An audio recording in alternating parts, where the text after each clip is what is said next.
Bonjour les cancers, j'espère que vous allez bien. Alors, on se retrouve pour le mois d'août pour cette première vidéo. On va regarder tous les domaines de vie, c'est-à-dire financier, professionnel, le sentimental, le relationnel, mais simplement je laisse passer les messages, donc c'est assez ciblé, vous allez voir. Donc, j'en profite également pour réitérer la promo d'un rose amour offert. Tout est indiqué là sur mon site internet.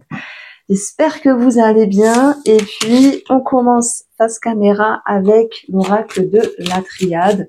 Ensuite on regardera avec le tarot. Donc les cancers pour le mois d'août, Nadia, oh là là, qu'est-ce que vous me faites? Bon, ça peut être bien et pas bien. Et on a l'isolement, donc on a deux cartes sombres ici. Donc j'ai l'impression que vous êtes tracassé. Vous allez me dire non, tu vas pas commencer parce que on était parti sur de belles énergies depuis quelques semaines. C'est vrai, mais je pense que comme toute épreuve, comme tout cap à passer, vous êtes en mode warriors, superwoman, superman, tout ce que vous voulez. Et au bout d'un moment, il y a quelque chose qui tombe. Et ce quelque chose, ça s'appelle la fatigue. Voilà. Donc le message, il est ciblé ici pour les cancers qui ont relevé la tête hors de l'eau, qui se sont relevés d'une situation difficile. Mais oui, vous avez le droit d'être fatigué. Voilà. Vous avez aussi peut-être le droit de ruminer, parce que c'est juste humain, ça arrive et c'est comme ça. Il va falloir laisser passer les choses. Et puis, il y a sans doute ce besoin de s'isoler pour se retrouver seul avec soi-même, tel que l'ermite, parce que ça fait du bien également. Il y a des prises de conscience ici et il y a un nouveau départ. Donc, chacun va le vivre à sa manière. Ça peut être l'envie de changer quelque chose, l'envie de faire bouger des choses dans votre vie et se poser et avoir conscience pour pouvoir avancer. Et les autres cancers, c'est je me relève d'une situation, j'étais Wonder Woman, etc., Superman, je suis fatiguée, ça me parle de ça. C'est pas grave, on va voir comment.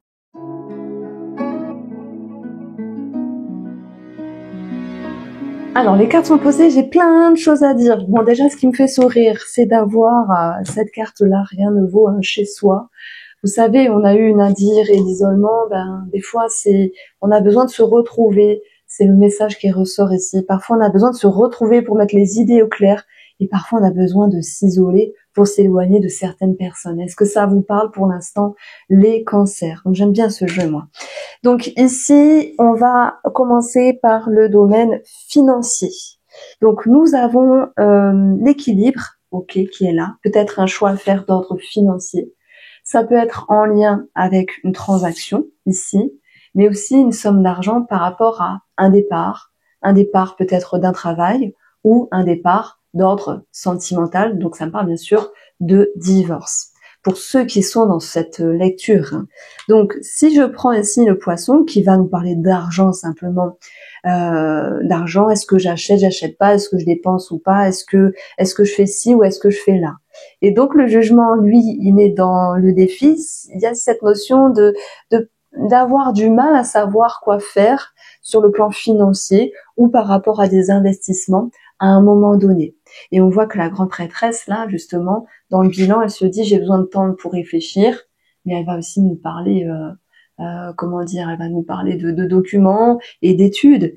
Et ce qui est plutôt bien, c'est que dans le domaine financier, on va aussi avoir le 9 de denier, c'est l'abondance en fait, la récompense, vous récolterez le fruit de vos efforts. Et donc nous avons la signature, le contrat, l'engagement, même si au préalable, il y a des doutes ici. Donc, est-ce que c'est positif ou négatif le plan financier? Ce qui est négatif, c'est les inquiétudes. Après, elles sont juste humaines. Et j'ai l'impression qu'il y a aussi des critiques ou du jugement vis-à-vis de certains cancers, pas pour tout le monde, par rapport à quelqu'un qui quitte le foyer, qui quitte une maison. Et dans ce cas-là, si on parle de partage du patrimoine, forcément, ça peut créer certaines tensions.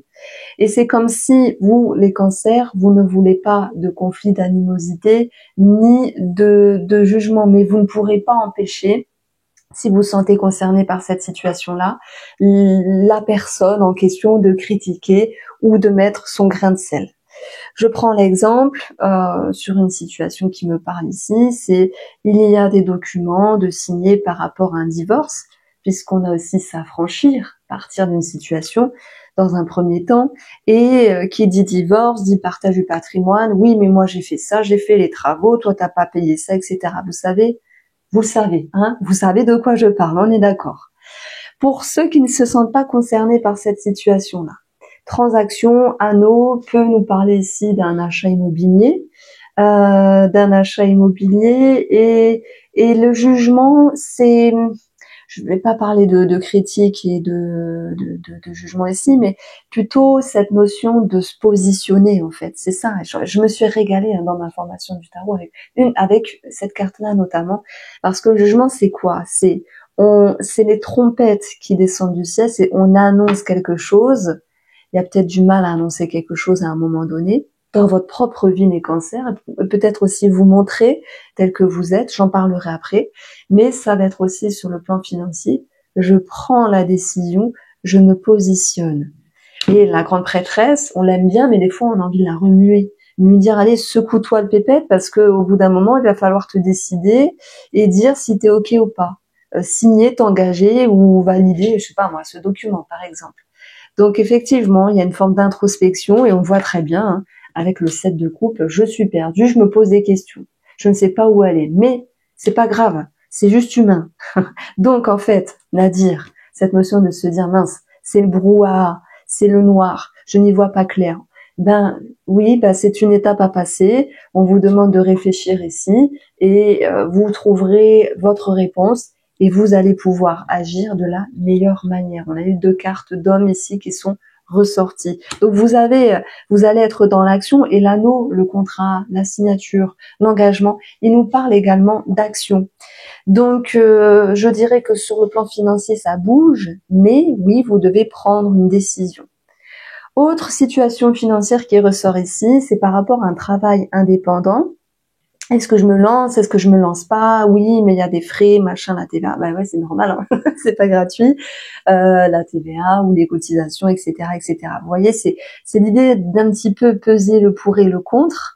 Après, n'ayez crainte, hein, des démarches administratives, c'est pas hyper compliqué. Je dis ça, moi je déteste les papiers, mais on a toute cette notion ici de documents, d'études qui ressort et la signature. Donc, si vous vous lancez dans une activité indépendante et que vous vous dites ouais mais franchement l'administratif oh là là c'est pas trop ça, c'est compliqué, je sais pas comment faire ici, ben vous allez y arriver.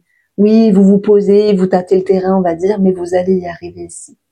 Et c'est pour ça qu'on a aussi la graine dans votre jeu, qui nous parle de projet, qui nous parle ici de quelque chose qui démarre dans votre vie. Par exemple un travail indépendant pour certains d'entre vous, par rapport et également des démarches administratives sur le plan financier pour d'autres. Hein. Je parle notamment pour ceux qui divorcent. Mais attendez, on n'est pas que dans les divorces non plus. On peut avoir ici cette notion de document par rapport à l'amour. Et nous avons tout ce qui peut être officiel, un pax, un mariage, et quelque chose qui, amène aussi une nouvelle étape, un nouveau projet pour les cancers pour ce mois d'août. Alors, donc ça c'était sur le domaine financier. Si je rajoute un petit quelque chose, où je fais le domaine financier avec un petit pont professionnel, ça va me parler ici de tout ce qui est en lien avec une formation et le financement d'une formation, oui, mais peut-être qu'il ne serait pas total. Je prends l'exemple, vous voulez vous former en tant que sophrologue. Alors je sais pas hein, si ça peut être remboursé par France Travail, je pense pas, mais sait-on jamais. Et vous vous dites, ça serait bien que ce soit à hauteur des 100%, hein, normal. Mais non, la réponse fait qu'elle n'est pas totale. Mais en tout cas, il y a quand même l'abondance qui ressort ici. Si je parle de formation, c'est que la grande prêtresse, elle est ici aussi avec cette idée-là. Donc, ça peut être l'idée de se reconvertir ou de se former sur une reconversion professionnelle en lien avec les soins, l'émotionnel, la psychologie, un métier, vous savez, d'aide en fait, mais plutôt d'ordre dans le soin. Je sais pas comment le dire, mais bien sûr, on peut parler de psychologue, de thérapeute, de tout ce que, parce qu'en fait, la lune, c'est les émotions. Donc c'est pour ça que je parlais de thérapie. Ça peut être vous qui en faites simplement, qui travaillez sur vos émotions. Ça peut être aussi le monde invisible, la créativité. Vous décidez de, je sais pas moi, de vous lancer en tant que graphiste pour créer des oracles, parce qu'il n'y a pas que l'intelligence artificielle. Ben voilà, il y aura cette notion de se former et de se dire, allez, est-ce que je le fais, je me positionne ou pas. Donc il y a toute une réflexion autour de ça. Effectivement, on peut avoir aussi des dépenses en lien avec ce qui pourrait vous amener un petit peu plus de douceur émotionnelle. Ça peut être acheter des choses qui vous font du bien, ça peut être des choses créatives, ça peut être payer des prestations, vous décidez de faire, je sais pas moi, aller voir le magnétiseur, ça peut être représenté par la lune, tout ce qui est invisible, voilà, et en rapport avec les soins également. Alors, on va avoir, certes, des petites inquiétudes vis-à-vis d'une personne par rapport au domaine financier. Mais là, c'est plutôt dans le cadre je dirais, d'un divorce, avec est-ce que je vais avoir la moitié du patrimoine, etc.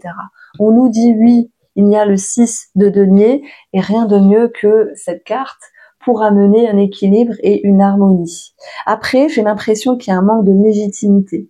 Et c'est bizarre, hein, c'est ce qui ressort pour pas mal de signes astrologiques.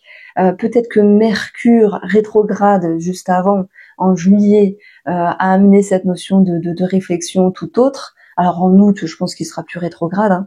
Mais du coup, oui, est-ce que j'en vaux la peine? Est-ce que c'est bien? Est-ce que c'est à ma juste valeur? Bon, vous arrêtez ça les cancers. Ne vous sous-estimez pas. J'ai envie de vous dire, restez avec votre vraie valeur. Ne vous rabaissez pas. Et ce message est bien du cœur parce que moi, j'ai l'impression, alors c'est pas pour tout le monde, mais si ça vous parle, franchement, mettez-moi un petit commentaire parce que, ou même par mail, je sais qu'il y a beaucoup de personnes qui me parlent par mail. Là, il y a comme une fragilité. Et le problème, c'est pas forcément, alors oui, ça va être l'autre, hein, bien sûr, mais s'il y a quelqu'un qui vient vous lancer des pics, jugement, critique, dénigrement, ben, ça sera à vous de trouver la force, de vous positionner face à cette personne-là et de vous dire non, je ne prends pas. Je ne prends pas, ça ne m'intéresse pas. C'est comme, en fait, on dit qu'on laisse la place à l'autre. Et une fois qu'on refuse quelque chose de l'autre, en l'occurrence c'est des choses négatives, on met une barrière, qu'elle soit concrète ou subtile, l'autre personne en face va le comprendre. Je prends l'exemple. Il y a une personne qui vous lance des pics depuis un moment ou qui vous rabaisse, ça vous saoule, mais énergétiquement ou que sais-je, vous n'avez pas mis une forme de distance, vous n'avez pas mis cette notion de parfum carrément, de parfum entre vous et l'autre personne. Et là, vous allez dire stop, j'arrête. Et c'est le défi un petit peu de ce mois d'août, c'est de pouvoir avoir cette force-là, hein, vous plongez dans vos peurs, vos profondeurs, tout ce que vous voulez ici.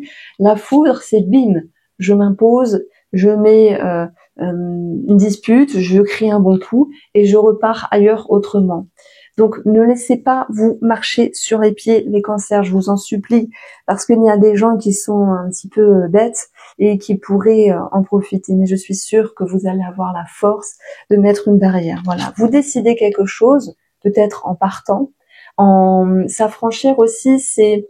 Alors, non, je dirais plus en partant, qui est dans une situation. Ça peut être familial, amical ou sentimental pour d'autres. Et cette possibilité de ne plus subir les jugements, les critiques. Bon voilà, c'était ciblé pour un groupe de cancer, on est d'accord, c'est pas pour tout le monde. Donc sur le plan professionnel, j'ai parlé de formation, j'ai parlé de se lancer en tant qu'indépendant. Pour d'autres, j'ai une réflexion qui est là. Je pense que ça peut être relationnel, comment se positionner face à une personne dans le travail, parce qu'il y a peut-être une ambiguïté, quelque chose comme ça, ou quelque chose qui ne vous va pas. Et là, il y aura l'idée de s'affranchir, et ça prendra tout son sens, mais c'est vous qui allez comprendre cette situation-là à un moment donné. Et puis, parfois partir et laisser couler aussi, c'est se permettre de se libérer. Et je pense que par rapport à un collègue ou une collègue, par exemple, il y a à un moment donné du mal à se positionner. Mais vous allez le faire à votre manière, peu importe, soit en criant, soit en remettant les pendules à l'heure, soit en s'affranchissant, soit en quittant une situation. Même si vous vous dites, je sais pas comment me positionner face à cette personne-là. Votre but ici, d'où comme un cancer, c'est de retrouver l'équilibre. Mais, de toute manière, on n'est pas dans la tête des autres personnes. Donc, ce qui compte, c'est vous et votre manière d'agir ici. Donc, c'est vous les avez, les ressources. Hein. Et cette carte-là, je l'aime énormément parce qu'elle nous parle de liberté, en fait. C'est-à-dire que, oui, il y a peut-être une situation qui vous a saoulé. Vous agissez et maintenant, vous vous libérez. Et la libération, c'est ce qui était à travailler. Mais c'est ce qu'on va retrouver ici. Donc, faites-vous confiance. Vous êtes fine psychologue, on va dire. Et puis, la grande prêtresse, elle va ressentir les choses. Donc, si à un moment donné, il y a une ambiguïté avec une personne, quelle que soit cette personne, vous allez agir de la meilleure façon. Elle est chouette, hein, la grande prêtresse. Elle vient vous amener des ressentis, des intuitions. Et d'ailleurs, hein, ce mois d'août est vraiment ciblé sur les ressentis, sur les perceptions. Il peut y avoir beaucoup de messages, beaucoup de signes sur votre route, hein, des plumes, des petites pièces, ce que vous voulez. Voilà. Et puis, vous allez pouvoir vous en servir à bon escient. Donc, c'est tout ce qui compte. Donc, je pense que sur le plan de la santé, il y a un mieux-être, même s'il y a un petit coup de mou à un moment donné et un coup de fatigue. Vous vous relevez ici. Donc, ça, c'était pour le domaine professionnel. Maintenant, on a pour d'autres personnes un choix qui peut être fait sur le plan professionnel. Est-ce que je reste, est-ce que je reste pas? Est-ce que je signe ailleurs ou pas? Telle est la question. Et voilà, vous êtes tracassé. Ben oui, vous êtes tracassé, mais il y aura une action de votre part. Sachez que votre voix va vous guider. Vous allez avoir les réponses dont vous avez besoin et les réponses souhaitées. Donc il y a de grands changements, moi je trouve, pour ce mois d'août, subtil ou concret. Hein, on est vraiment sur de l'action, une décision à prendre, quelque chose de libérateur, effectivement, et l'idée d'avancer. Et la graine, hein, qui nous parle aussi de signature, de commencement, peut-être même de grossesse pour certaines d'entre vous, à moins que vous puissiez apprendre une grossesse. D'ailleurs, ça ressort également ici. Alors, si on continue un petit peu avec le domaine sentimental, ça c'est pour les célibataires. Communication, réseau, là c'est Vénus, donc c'est le charme, la séduction, la coquetterie, la gestation. C'est laisser le temps au temps, parce que vous n'allez pas tomber enceinte comme ça directement, tout est possible, mais c'est pas ce que je vais mettre en avant. Bon, en tout cas, on est dans la séduction ici, et puis il y a l'amour au-dessus. Par contre, cette grande prêtresse, effectivement, elle joue de subtilité, elle joue de discrétion. Alors peut-être que vous avez peur, les cancers célibataires, si vous avez une ouverture, de tout dévoiler, de tout mettre votre sac sur la table, etc. Non, moi j'ai l'impression qu'on est plutôt dans quelque chose de subtil, la discrétion, quelque chose qui, comment dire, qui va éclore petit à petit, se montrer à l'autre petit à petit, sans en faire des tonnes. Et ça, c'est intéressant. Je trouve que c'est une très bonne façon de faire ici. C'est aussi un sentiment de liberté que vous allez retrouver. C'est de pas se mettre la pression et de ressentir les choses, en fait, si ça passe ou pas. On a l'abondance quand même vis-à-vis d'un homme. Et ça, c'est très, très bien. Après, pour nos amis qui sont en couple, donc c'est vrai, il y a à partir, s'affranchir. J'ai parlé de divorce au tout début du jeu, hein, si vous êtes dans ce cas de figure-là. Ok, voilà. Il y a une autre situation pour les cancers, c'est une suspicion. C'est un mot que je n'utilise pas souvent, je me suis dit je vais mal le prononcer. Une suspicion, on a le 7 de couple, les amoureux. Alors, est-ce que il ou elle est sincère? Alors, ne psychotez pas hein, les cancers, hein. C'est seulement si vous vous dites, ben tiens, j'ai des doutes envers ma femme, envers mon mari, je me pose des questions, je sais pas, je suis perdue. Est-ce que ce sont des peurs concrètes ou vraiment en mode vous me psychotez pour rien? J'aime bien la carte partir, s'affranchir, c'est un petit peu l'idée de lâcher cette idée-là, de lâcher cet état d'esprit-là, et même si la grande prêtresse elle peut être en mode de discrétion, ça peut être l'idée j'observe l'autre sans forcément lui dire, on retrouve tout de même dans votre tirage l'idée de libération en fait. Donc vous y voyez plus clair, et puis de toute manière, vous savez dans la vie, hein, lorsque la vie veut nous montrer quelque chose, elle nous finira par le montrer. Je vous invite pour ces personnes-là à aller faire la prière de vérité, Moi, je l'ai fait une fois, alors ça a duré 21 jours, mais j'ai eu ma vérité bien avant. Et donc, cette prière, elle est sur mon site internet, dans l'onglet prière de vérité. Vous verrez, tout est indiqué. Je vous laisse aller voir si vous êtes curieux.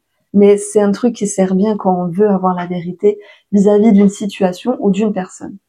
Donc, si vous avez des suspicions, pour moi, elles vont passer. Les choses vont pouvoir s'éclairer.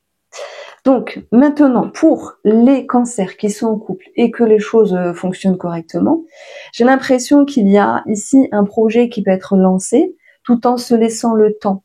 Je prends l'exemple, vous voulez acheter, voilà, c'est l'exemple toujours qui revient, je suis désolée. Vous voulez acheter et vous vous dites, bon ok, on a vu quelque chose, mais on se presse pas. Peu importe le projet, que ce soit de l'investissement financier ou toute autre chose à vivre ensemble, eh bien, en fait, il y a cette notion de réflexion, si vous voulez. Réflexion, de se dire, ok, on va avancer, mais doucement.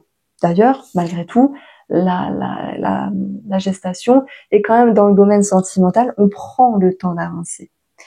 Donc voici pour vous les cancers. J'espère vous avoir éclairé. Je vous embrasse et prenez soin de vous.